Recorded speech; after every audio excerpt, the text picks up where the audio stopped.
ಈ ಕ್ಷೇತ್ರ ಗಾಣಗಾಪುರ. ಈ ಗಾಣಗಾಪುರ ಊರಿಗೆ ಪ್ರತಿದಿನ ನಿತ್ಯ ನಮ್ಮ ಕರ್ನಾಟಕ ಅಲ್ಲದೆ ಬೇರೆ ಬೇರೆ ರಾಜ್ಯದಿಂದ ಎಲ್ಲ ಜನ ಬಂದು ಸಾವಿರಾರು ಸಂಖ್ಯೆಗಳು ಬಂದು ದೇವರ ದರ್ಶನ ಪಡ್ಕೊಂಡು ಹೋಗ್ತಾರೆ. ಬಂದಂಥ ಭಕ್ತಾದಿಗಳಿಗೆ ಯಾವುದೇ ರೀತಿ ವ್ಯವಸ್ಥೆ ಆದ ಈ ಗಾಣಗಾಪುರ ಊರ ಒಳಗಿಲ್ಲ ಒಂದು ಸ್ನಾನಗೃಹಗಳೇನಿಲ್ಲ, ಶೌಚಾಲಯ ಇಲ್ಲ, ಪಾರ್ಕಿಂಗ್ ವ್ಯವಸ್ಥೆ ಇಲ್ಲ, ವ್ಯವಸ್ಥೆ ಗೃಹಗಳಿಲ್ಲ ಮತ್ತು ಕ್ಲೀನ್ ಅಂತೂ ಸ್ವಲ್ಪನೂ ಇಲ್ಲ. ಭೀಮಾ ಮತ್ತು ಅಮರ ನದಿ ಸೇರುವಂಥ ಒಂದು ಸಂಗಮ ಪುಣ್ಯಕ್ಷೇತ್ರದ ಒಳಗೆ ಜನ ಬಂದು ಸ್ನಾನ ಮಾಡ್ಕೊಂಡು ಹೋದಾರ. ಅದು ಅವರ ಪಾಪನಾಶ ಆಯ್ತು ಅಂತ ಹೇಳಿ ತಿಳ್ಕೊತಾರೆ. ಅದರ ಭೀಮಾ ನದಿ ಯಾವ ರೀತಿ ಯಾವ ಘಟ ನೀರು ಸೇರ್ತಾವ ಅಂತ ಹೇಳಿದ್ರೆ ಊರು ಘಟ ನೀರು ಎಲ್ಲ ಹೋಗಿ ಅಲ್ಲಿ ಭೀಮಾ ನದಿಗೆ ಸೇರ್ತಾವ.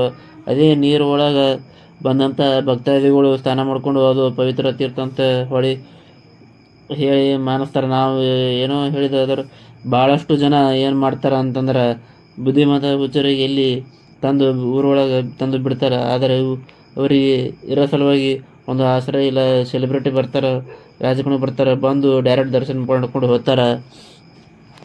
ಅವರಿಗೆ ಕಣ್ಣಿಗೆ ಎಲ್ಲ ಕಾಣಲಾಗ ಏನೋ ಅದು ಪ್ರಶ್ನೆ ಮಾರ್ಕ್ ಅದ. ದೇವರು ಉಂಡಿಗೆ ಬಿದ್ದಂಥ ಅಮೌಂಟ ಫಲಿತಾಂಶ ಗೌರ್ಮೆಂಟ್ ಬೇಕು. ಅದಕ್ಕೆ ಉದ್ಧಾರ ಮಾಡೋದು ಒಂದು ಫಲಿತಾಂಶ ಕೂಡ ಗೌರ್ಮೆಂಟ್ ಈ ದೇವಸ್ಥಾನ ಸಲುವಾಗಿ ಏನು ಮಾಡಿಲ್ಲ. ದೇವಸ್ಥಾನ ಅನ್ನೋದಕ್ಕಿಂತ ಈ ಊರಿಗೆ ಏನೂ ಮಾಡಿಲ್ಲ ಅಂತ ಹೇಳ್ಬೋದು. ಯಾಕಂದ್ರೆ ಎಷ್ಟು ಗಲೀಜದ ಅಂತ ಹೇಳಿದಾರೆ.